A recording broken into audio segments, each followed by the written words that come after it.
만능통장이라고 불리는 개인종합자산관리계좌 ISA에 가입한 미성년자가 17,000명에 달하는 것으로 나타났습니다. 서민의 재산을 늘려준다는 취지로 만들어졌던 상품인데 부유층의 편법적인 증여수단으로 악용되는 게 아니냐는 지적이 나오고 있습니다. 임종윤 기자가 보도합니다. 국민들의 자산 형성과 노후자금 마련을 돕기 위해서 정부가 지난 2016년에 출시한 개인종합자산관리계좌 ISA. 근로자나 자영업자는 물론 소득이 없는 주부나 학생도 가입할 수 있고 연간 200만 원에 한해서는 비과세 혜택까지 주면서 이른바 만능통장으로 불려왔습니다. 그런데 이 만능 상품에 17,000명이 넘는 미성년자가 가입하고 있는 것으로 나타났습니다.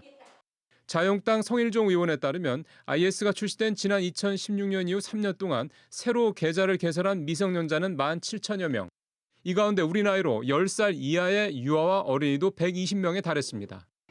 세제 혜택이 있는 만큼 가입 요건이 까다로웠지만 이들 대부분이 부동산 임대업 등 사업소득자여서 소득 증빙을 하는데 문제가 없었습니다. 사정이 이렇다 보니까 부모가 미성년 자녀의 이름으로 상품에 가입한 뒤 재산을 물려주는 편법 증여 창구로 악용되는 게 아니냐는 지적이 나옵니다. 부의 대물림이 되지 않도록 제도의 개선이 필요합니다.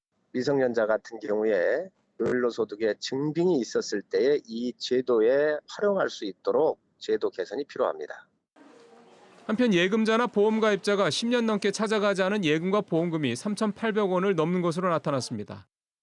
더불어민주당 전해천 의원에 따르면 10년 넘게 찾지 않은 휴면 예금은 2,346억 원, 휴면 보험금은 1,496억 원으로 총 3,842억 원에 달하는 것으로 집계됐습니다.